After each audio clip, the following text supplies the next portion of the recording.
Армысыз құрметті көрермен, сіздермен бірге QR News тілшісі Абдрахманов Мағжан. Назарыңызға аптаның басты жаңалықтарын ұсынамыз. Су басқан Құлсарыда халық наразылыққа шықты. Олардың әкімдік алдында түнеп, бүлінген үйлеріне өтемақы талап етіп жатқандарына міне бүгін 3-ші күн.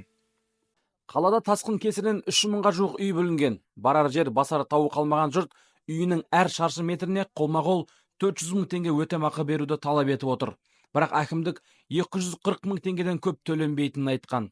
Неге мұндай сома ұсынылып отырғанын Атырау облысының әкімі Серік Шәпкенов түсіндірді.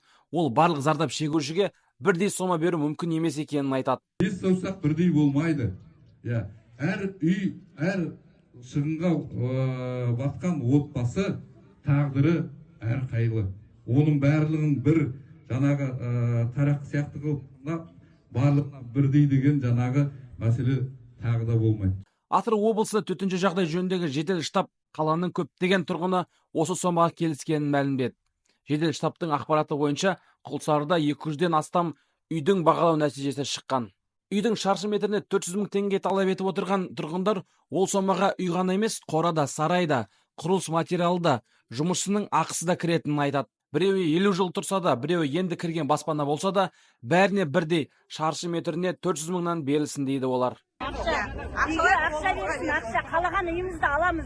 Ол салғанша 5-6 ай өтеді. Біз қаңғып қашан береміз, беріп жатырған вагондар жоқ, ешқандай ештеңесі жоқ. Обещать етеді, болды, дымда жоқ. Ақша керек бізге, ақшасын берсін, біз барып любой жерден өзіміз саламыз ба, сатып аламыз ба, аламыз. Болды. Басқа сөз жоқ. 240 мың теңге деген бізге реальный сумма. На самом деле солай. Мен әуелде де бір осы сұхбат бергенде айтқанмын. 400 мың теңгені мен ауада ақшаны сұрамаймын. Маған қанағаттанатын сумма берсе болды деп мен әуелде де сұхбатымда айтқанмын. Мен сол сұхбатымда тұрамын, сол әңгімеде тұрамын. Мен 240-қа мысалға патология 240 дейді, мен соған ризамын. Қоғамда резонанс тудырған Бишімбаев іс аяқталды. Сот бұрынғы ұлттық экономика министрі Қуандық Бишімбаевты 24 жылға бас бостандығынан айырды. Сондай-ақ Бақытжан Байжанов 4 жылға сотталды. Бұрынғы экономика министріне қатысты іс аса қатыгездікпен адам өлтіру және қинау баптары бойынша қарастырылған болатын. Ал Байжанов қылмысты жасырды деп айыпталды. Бишімбаев мерзімнен бұрын босап шығуға тек 16 жылдан кейін 2040 жыл ғана өтініш бере алады. Ол кезде ол 60 жасқа толады. Ал жазасын толық өтесе 68 жасында бостандыққа шығады. В принципе, на этом сроке мы остановимся, этого достаточно. Через 24 года ему уже будет... Сколько? 58. 58? 68. 68 лет, это практически есть пожизненное. С учетом того, как содержат заключенных, не факт, что он даже до этого возраста и доживет. Мемлекет басшысы Қасым-Жомарт Тоқаев Нұрлан Ноғаевты Маңғыстау әкімі қызметінен босатты.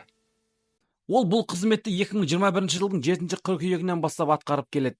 Оған дейін 2019 жылдың 18 желтоқсанынан бастап Қазақстан Республикасы энергетика министрі болды.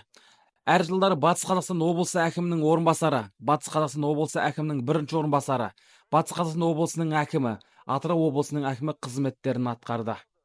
Енді қазақ тілін білмейтіндер Қазақстан азаматтығын ала алмайды. Президент Тоқаев тиісті заңға қол қойды. Заңға сәйкес кәмелетке толмағандардың жыныстық тиіспеушілігіне қарсы қылмыс жасаған, қарапайым деңгейде мемлекеттік тілді білмейтін, Қазақстан Конституциясының негіздерінен ғылым және жоғары білім саласындағы уәкілетті орган айқындайтын деңгейде төл тарихымыздан хабардар емес азаматтарға Қазақстан азаматтығы берілмейді. Ал бұрын азаматтықтан шығып кері оралған отандастарға азаматтығын қалпына келтіруден бас тартылады. Сондай-ақ заңда экстремистік және террористік ұйымдарға қатысы бар, қайтадан қылмыс жасаған, ұйымдасқан топтың серкесі саналатын, кәмелетке толмағандардың жыныстық тиіспеушілігіне қарсы қылмыстар жасаған, сондай-ақ Қазақстанда ауыр немесе аса ауыр қылмыс жасаған және халықаралық шарттар негізінде өз азаматтығы бар елге берілген адамдардың елімізге кіруіне тыйым салынған.